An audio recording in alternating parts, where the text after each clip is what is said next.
Les femmes peuvent-elles porter un voile dans les compétitions sportives? C'est la question qui anime les débats depuis plusieurs semaines.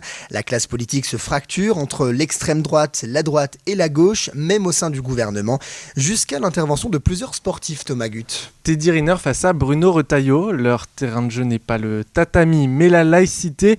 Le judoka français a pris position sur le port du voile dans les compétitions sportives. Pour lui, c'est une perte de temps. Je crois qu'en France, on perd notre temps sur des choses et surtout on se sert de certaines choses pour mettre la lumière là où il ne faut pas. Voilà. Totalement. Et je dirais même, je rajouterais même que pensons plus égalité que s'acharner sur une seule et même religion. Voilà. En réponse, Bruno Retailleau a réaffirmé l'importance d'interdire le voile dans les compétitions sportives. Le voile n'est pas le symbole de la liberté, c'est le symbole, le signe de la soumission. Il n'est pas non plus le marqueur de l'égalité. Au contraire, il est, là encore, le signe de l'infériorisation du statut de la femme. Mais alors une question, d'où est partie cette polémique sur le port du voile dans le sport? Tout commence le 18 février dernier. Le sénateur LR Michel Savin propose l'interdiction du port de signes religieux dans l'ensemble des compétitions sportives, y compris au niveau amateur. Le texte est voté à 210 voix contre 81. Avec le soutien du gouvernement. Une position que ne partage pas tout le monde. C'est le cas d'Elisabeth Borne. La ministre de l'Éducation estime qu'il faut laisser les fédérations choisir. De son côté, la ministre du Sport, Marie Barzac, rappelle que le port du voile n'est pas de l'entrisme, intolérable pour Bruno Retailleau. Aurore Berger, Gérald Darmanin, qui a même mis sa démission en jeu si le gouvernement cédait sur ces questions.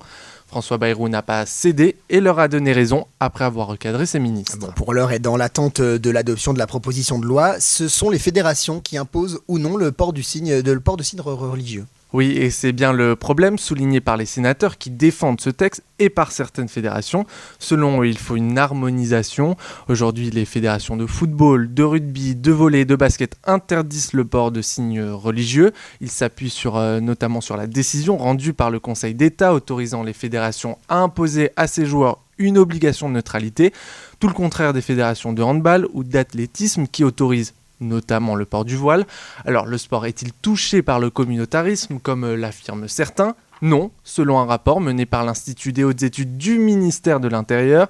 Pour lui, il n'existe aucun phénomène structurel ni même significatif de radicalisation ou de communautarisme dans le sport. Avant d'ajouter, les associations sportives sont très faiblement touchées et moins que d'autres types de structures par le communautarisme. Thomas Gut.